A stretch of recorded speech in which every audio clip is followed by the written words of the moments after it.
Hello, everyone. Welcome to this week's edition of Clarion Energy News. I'm Teresa Hansen, Vice President of Global Content for Clarion Energy.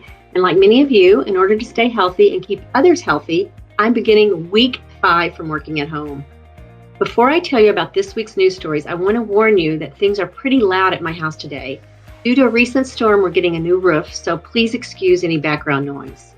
With that, here are the stories for this week. Story number 3. Gas-fired generation in the U.S. is growing this year, despite an overall 5% drop in total electricity generation. This is according to the latest statistics released by the U.S. Energy Information Administration. The EIA's hourly electric grid monitor shows that year-to-date, gas-fired power plants generated more than 301,000 gigawatt hours nationwide through March 18th.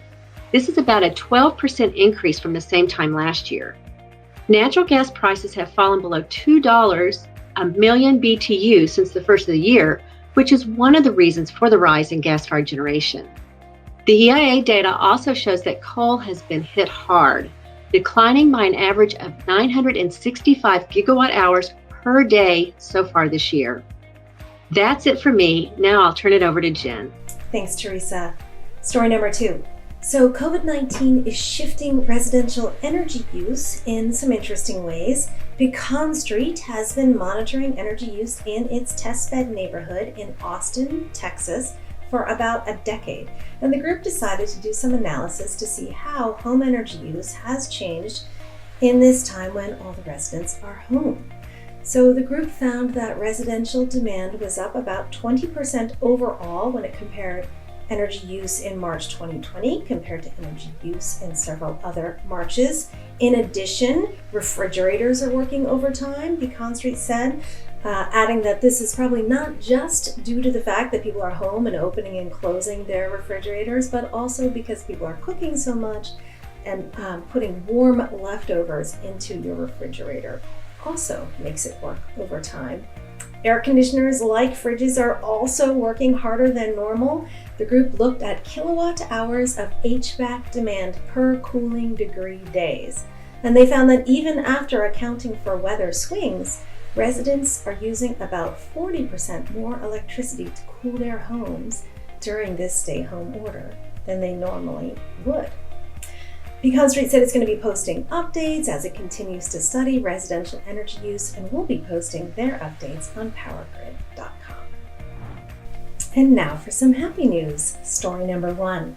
The Conway Corp Board of Directors in Arkansas last week announced that it had approved a 20-year power purchase agreement with Lightsource BP to be the off-taker for a 132 megawatt solar project.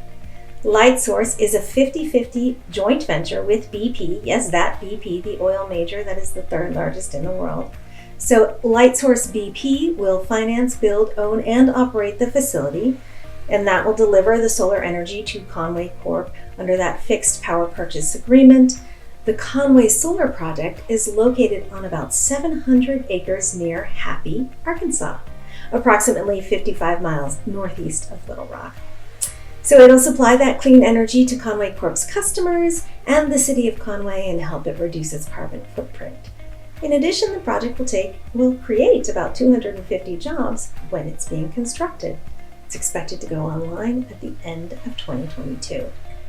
Last, I want to mention that PowerGrid and Distributech have joined up to launch online courses for utilities, taught by the very same instructors that speak at DTech every year.